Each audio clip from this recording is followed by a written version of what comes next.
Let's queer up LGBTQ plus civil rights. Joe Biden issues presidential proclamation for the 70th anniversary of the Lavender Scare. When you learned about the 1950s in history class, you probably covered McCarthyism and the Red Scare, when the government rounded up anyone they suspected of being a communist and put them on trial. But you might not have learned about the Lavender Scare, when possibly thousands of people were fired from government jobs for being gay.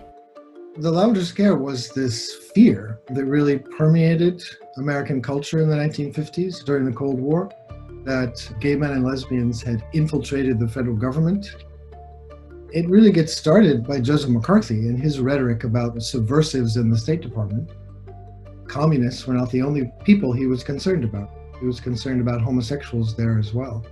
It was believed that gay men and lesbians were a threat to national security because they were in the closet, presumably subject to blackmail. Recently, President Joe Biden issued a proclamation acknowledging the 70th anniversary of the Lavender Scare, a 1950s firing spree that took place after President Dwight D. Eisenhower signed an executive order banning LGBTQ plus people from working for the U.S. government, accusing gay and lesbian employees of working with the Soviet Russian Communist Party to compromise the country's national security.